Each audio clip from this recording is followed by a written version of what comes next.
if you struggle running even paces on hills or struggle with your ability to get up a hill strongly, then this video is for you. Hey everyone, Steve Gonzer, physical therapist here. I want to talk to you guys about run form and how you can improve it to run more even splits.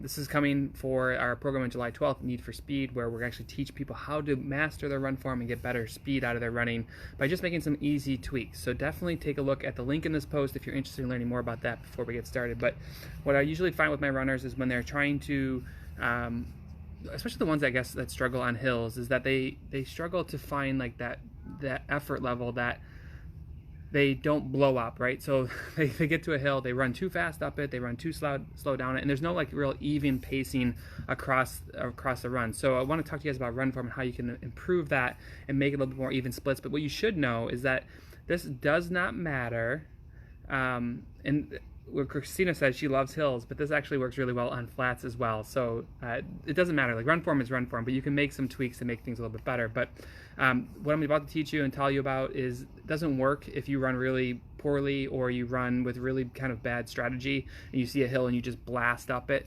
So you do need to kind of monitor that situation a little bit. But what I see most of my runners do is that they fail to, I guess, dial back on the uphill. They end up like blowing up on the uphill. So they get to the top and they get to this point where they're like, they're kind of like done at that point, and they aren't like going over the crest of the hill and surging towards the downhill, because on the downhill, that, I mean, like, you're not looking to go crazy on your downhills, but you should be able to even things out.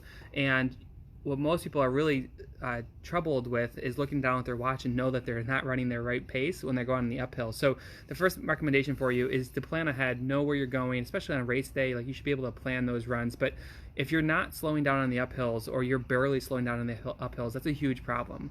In Need for Speed, we actually have our last segment where we teach you how to change your run form and how to dial it in on hills so you can make a nice even splits up them and down the other side, so you're not spiking your heart rate on the up and then having to recover on the down. But I'll give you a little bit of a tip with that. But the first thing is always make sure that you're somewhat planned and you're not trying to maintain your pace. You should slow down on uphills.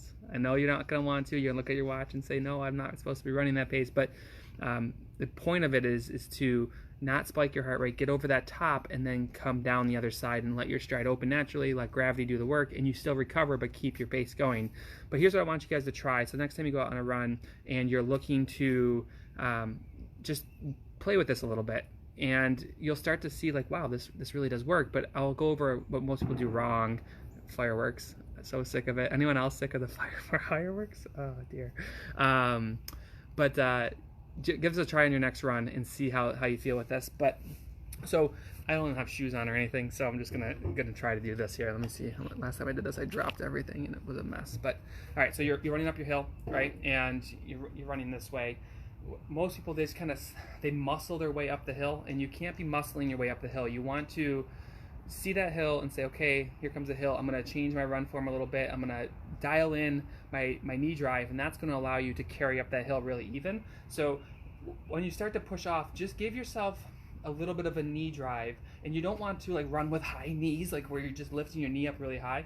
You want to take that foot at push off, and you just want to slide it forward on the horizontal and just give it a little drive, and you let the leg fold up.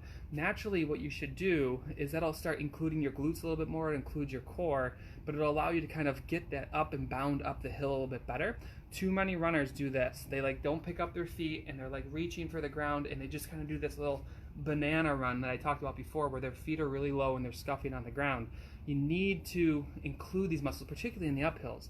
So at push off, just give yourself a little bit of a knee drive and work on sliding that knee forward. The foot will fold up naturally, but just by mentally going to that point and say, okay, Steve says I'm going to try this, you find a hill, just start driving the knees a little bit and sliding it forward, and you'll start to see that you get a little bit more oomph up the hill.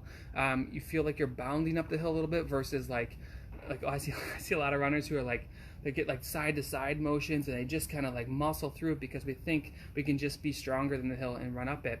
But just play with that a little bit. Try to work on your run form. Try to make sure that you're doing that. If you want a little bit of help, make sure you check out Need for Speed. July 12th, we're going to actually be, the hill portion's not till the end. Like, we teach you how to do the knee drive and how to get the strength and flexibility to sustain it, because it's pretty tiring. In fact, you're probably going to find that if you go out and try this on a hill, like, wow, that makes me run faster up the hill. It makes me more sustainable, and I can get up the hills a little bit better. But it's not sustainable until you fix the bad habits that you have. And that's what we'll be teaching Need for Speed, with the exercise portion, with the strength portion, with the run form portion. But definitely try it out on your next run. If you want some help, you want to check out Need for Speed, go to the link in this post, or you can just go to openmystride.com, check it out, and we're super excited to get started. All right, hope everyone has a great night. See you later. Bye.